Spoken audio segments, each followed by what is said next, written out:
Começa agora mais uma edição do programa A Mesa do Senadinho. O episódio de hoje é a função precípua do vereador. Estamos aqui com o professor Dr. Fernando Monteiro novamente, que é procurador jurídico da Câmara Municipal de Presidente Prudente, e vamos bater um papo sobre qual que é a atuação do parlamento.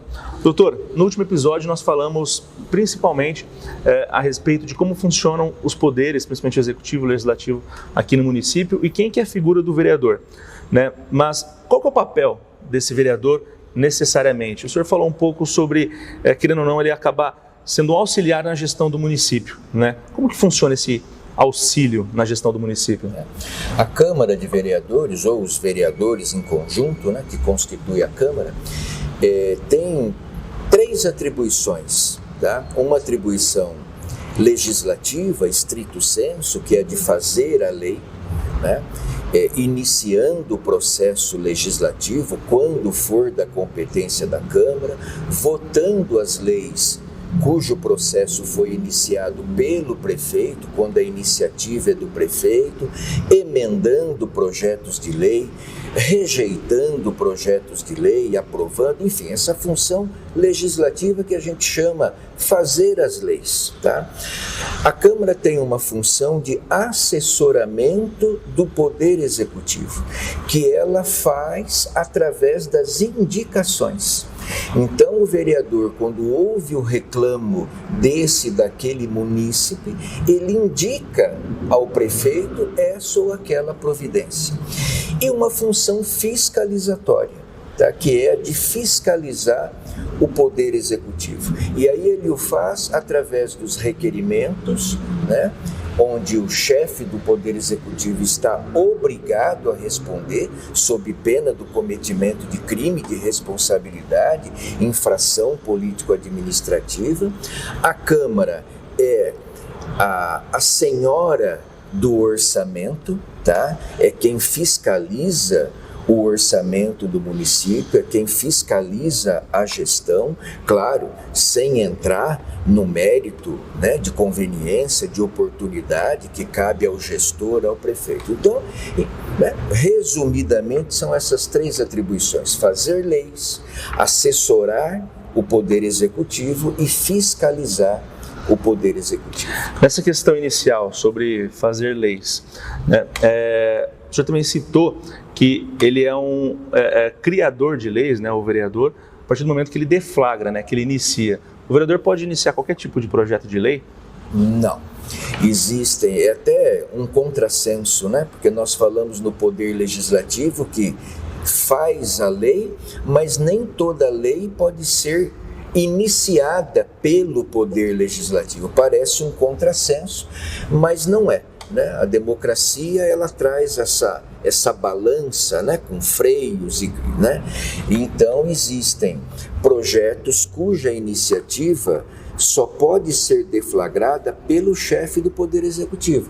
Projetos de lei que dizem respeito à gestão administrativa, a servidores, a órgãos do município, e projetos, né? A competência, na verdade, do parlamento é residual. Aquilo que não é da iniciativa reservada do prefeito é da iniciativa da Câmara, tá? Então, nem todo projeto de lei pode ser proposto pelo município, tá? Seja pela Câmara ou pelo prefeito. Nem todo projeto de lei pode ser proposto pelo prefeito e nem todo pode ser proposto pela Câmara. Tem algumas atribuições que são do Estado ou da própria União, por meio da Câmara e do Senado. Exatamente, cada qual então no âmbito da sua competência, sob pena, tá, de você ter um projeto votado com vício de iniciativa, sob pena de ele ser declarado inconstitucional pelo Tribunal de Justiça. Aí vem aquele terceiro poder, que é o judiciário, para trazer esse equilíbrio. Exatamente, para fiscalizar a legalidade do processo legislativo, tá? Sob pena de ter a lei invalidada. Para a gente poder dar um exemplo, algo mais prático, por exemplo, o vereador ele pode iniciar uma lei criando, por exemplo, uma matéria dentro da grade curricular da rede municipal de ensino? A princípio não, a princípio seria uma matéria de gestão, tá, cuja competência para iniciar o processo legislativo é do prefeito, tá?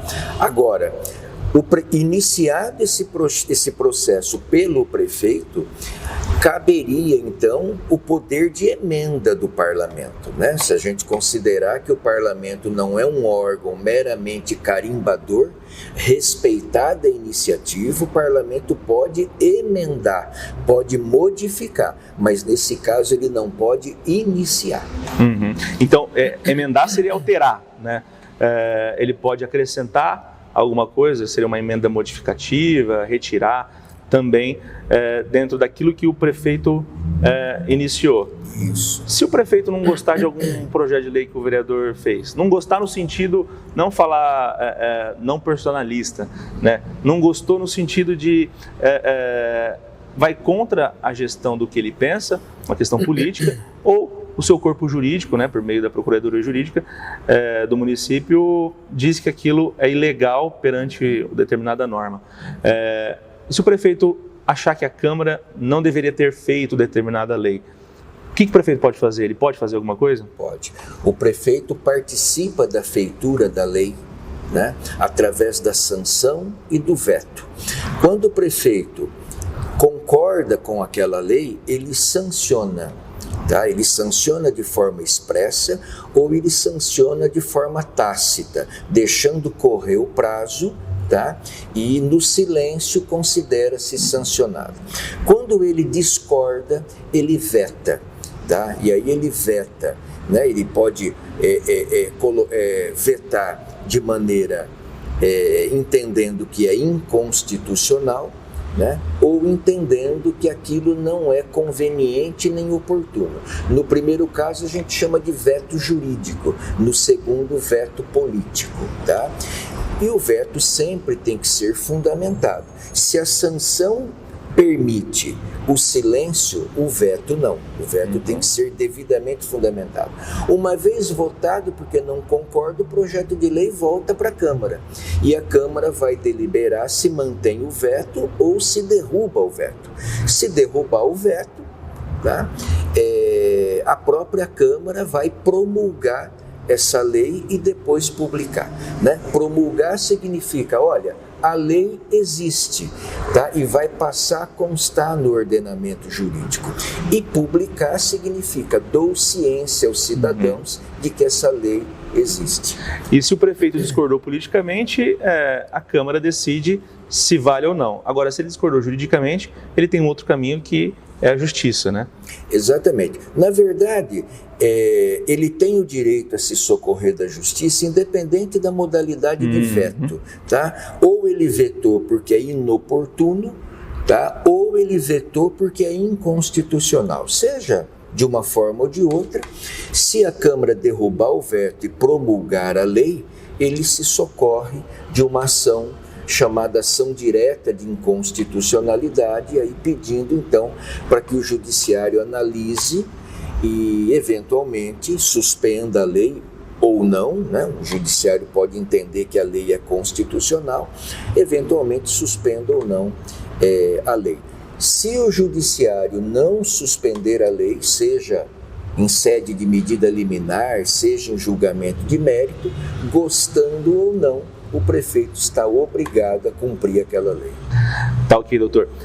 A respeito do assessoramento, né, por meio de indicações, digamos que um munícipe ou um determinado grupo de munícipes conversou com o vereador sobre uma demanda de um bairro, né? É até importante que as pessoas acabam achando de onde vêm as ideias, né? Os vereadores, obviamente, têm os seus contatos, cada um representa uma determinada parte da sociedade.